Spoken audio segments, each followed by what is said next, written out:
موسیٰ بیابان میں۔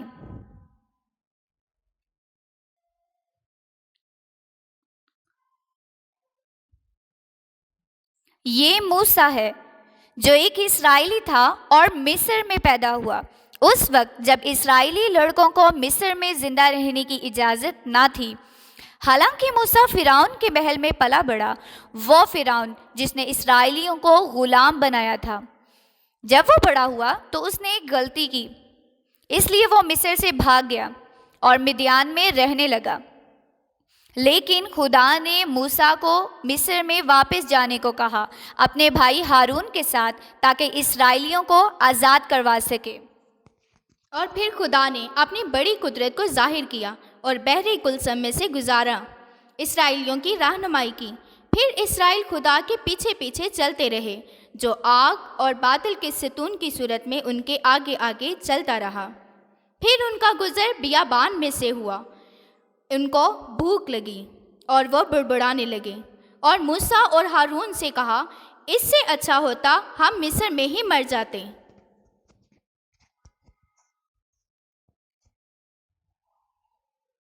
پھر خدا نے موسیٰ سے کہا کہ خدا اپنے لوگوں کو خود مہیا کرے گا۔ ہر صبح جب بھی وہ اٹھتے تھے، انہیں دن میں کھانے کے لیے من ملتا اور شام میں گوشت۔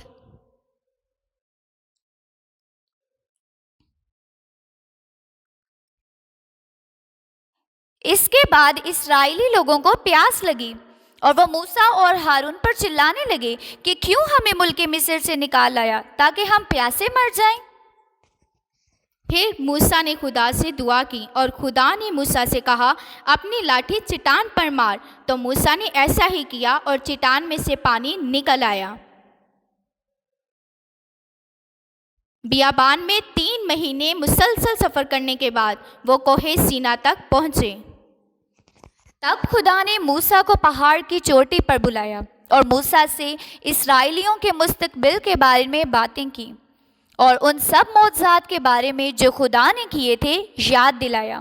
3 دن کے بعد کوہ سینا پر بادل گرجنے اور بجلی چمکنے لگی اور کالی گھٹا کوہ سینا پر چھا گئی، اور سب لوگوں نے کرنا کی آواز سنی، اور موسیٰ لوگوں کو خیمہ گاہ سے باہر لایا تاکہ وہ خدا سے مل سکیں۔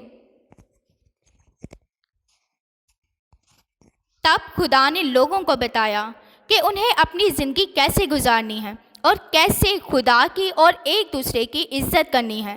اور اسرائیلیوں نے اپنی آنکھوں سے دیکھا کہ خدا موسیٰ سے ہم کلام ہوا، اور خدا نے اسرائیلیوں کو 10 احکام دیے، اور اسرائیلی لوگ خدا سے ڈرنے لگے، کیونکہ وہ بڑی قدرت کے ساتھ ان کو غلامی میں سے نکال لایا اور بیابان میں ان کی ضروریات کو پورا کیا۔